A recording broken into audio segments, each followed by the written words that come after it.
जय श्री सद्गुरुदेवाय नमः। जय श्री गणपति देवाय नमः। ओम नमो भगवते वासुदेवाय नमः।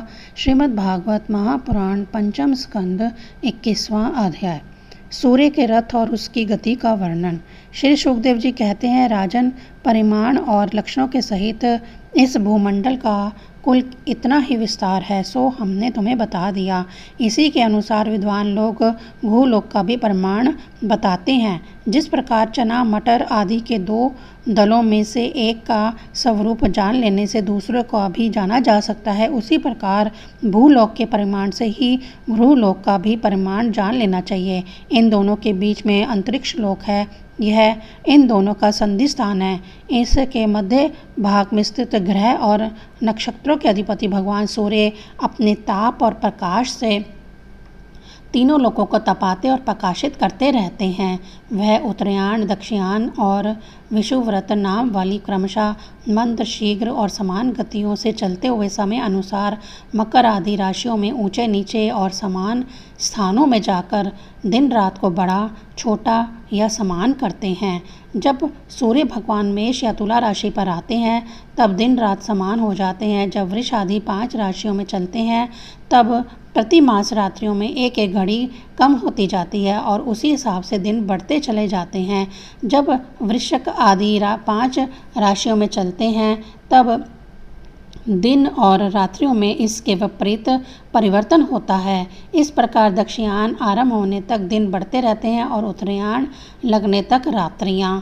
इस प्रकार पंडित जन मानसोतर पर्वत पर सूर्य की परिक्रमा का मार्ग 9 करोड़ 51 लाख योजन बताते हैं। उस पर्वत पर मेरु की पूर्व की और इंद्र की देवदहानी, दक्षिण में यमराज की समेनी, पश्चिम में वरुण की निम्नलोचनी और उत्तर में चंद्रमा की विभावरी नाम की पुरियां हैं। इन पुरियों में मेरु के चारों ओर समय समय पर सूर्योदय, मध्याह्न, संध्या काल और अर्धरात्रि होते रहते हैं। इन्हीं के कारण संपूर्ण जीवों की प्रवृत्ति या निवृत्ति होती है। राजन, जो लोग सुमेरु पर रहते हैं उन्हें तो सूर्यदेव सदा मध्याह्नकालीन रहकर ही तपाते रहते हैं। वह अपनी गति के अनुसार अश्विनी आदि नक्षत्रों की ओर जाते हुए यद्यपि मेरु को बाईं ओर रखकर चलते हैं तो भी सारे ज्योतिर्मंडल को घुमाने वाली निरंतर दाईं ओर बहती हुई प्रवाह वायु द्वारा घुमा दिए जाने से वह उसे दाहिनी ओर रखकर चलते जान पड़ते हैं। जिस पुरी में सूर्य भगवान का उदय होता है उसके ठीक दूसरी ओर की पुरी में वे अस्त होते मालूम होंगे और जहाँ वह लोगों को पसीने पसीने करके तपा रहे होंगे उसके ठीक सामने की ओर आधी रात होने के कारण वह उन्हें निद्रावश किए होंगे। जिन लोगों को मध्याह्न के समय वे स्पष्ट दिख रहे होंगे वे ही जब सूर्य सौम्य दिशा में पहुंच जाएं तब उनका दर्शन नहीं कर सकेंगे। सूर्यदेव जब इंद्र की पुरी से यमराज की पुरी को चलते हैं तब 15 घड़ी में वे 2.25 करोड़ और 12.5 लाख योजन से कुछ 25,000 योजन अधिक चलते हैं। फिर इसी क्रम से वे वरुण और चंद्रमा की पुरियों को पार करके पुनः इंद्र की पुरी में पहुंचते हैं। इस प्रकार चंद्रमा आदि अन्य ग्रह भी ज्योतिष चक्र में अन्य नक्षत्रों के साथ साथ उदित और अस्त होते रहते हैं। इस प्रकार भगवान सूर्य का वेदमय रथ एक मुहूर्त में 34,08,100 योजन के हिसाब से चलता हुआ इन चारों पुरियों में घूमता रहता है। इसका संवत्सर नाम का एक चक्र यानी पहिया बताया जाता है।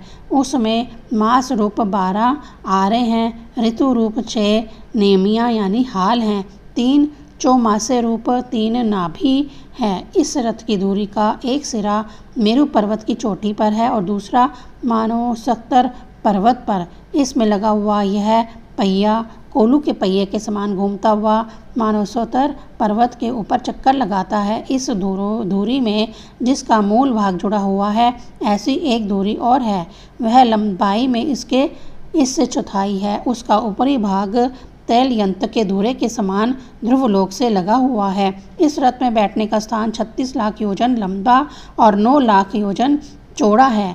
इसका जुआ भी 36 लाख योजन भी लंबा है। उसमें अरुण नाम के सारथी ने गायत्री आदि छंदों के से नाम वाले 7 घोड़े जोत रखे हैं। वह ही इस रथ पर बैठे हुए भगवान सूर्य को ले चलते हैं। सूर्यदेव के आगे उन्हीं की ओर मुंह करके बैठे हुए अरुण उनके सारथी का कार्य करते हैं। भगवान सूर्य के आगे अंगूठे के पोहे के बराबर आकार वाले बाल खल्ले आदि 60,000 ऋषि स्वास्थ्य वाचन के लिए नियुक्त हैं। वह उनकी स्तुति करते रहते हैं। इनके अतिरिक्त ऋषि, गंधर्व, अप्सरा, नाग, यक्ष, राक्षस और देवता भी, जो कुल मिलाकर 14 हैं, किंतु जोड़े से रहने के कारण 7 गण कहे जाते हैं। प्रत्येक मास में भिन्न भिन्न नामों वाले होकर अपने भिन्न भिन्न कर्मों से प्रत्येक मास में भिन्न भिन्न नाम धारण करने वाले आत्म स्वरूप भगवान सूर्य की 2-2 मिलाकर उपासना करते हैं। इसी प्रकार भगवान सूर्यमंडल के 9 करोड़ 51 लाख योजन लंबे घेरे में से प्रत्येक क्षण में 2002 योजन की दूरी पार कर लेते हैं। 21वां अध्याय संपूर्ण। ओम नमो भगवते वासुदेवाय नमः।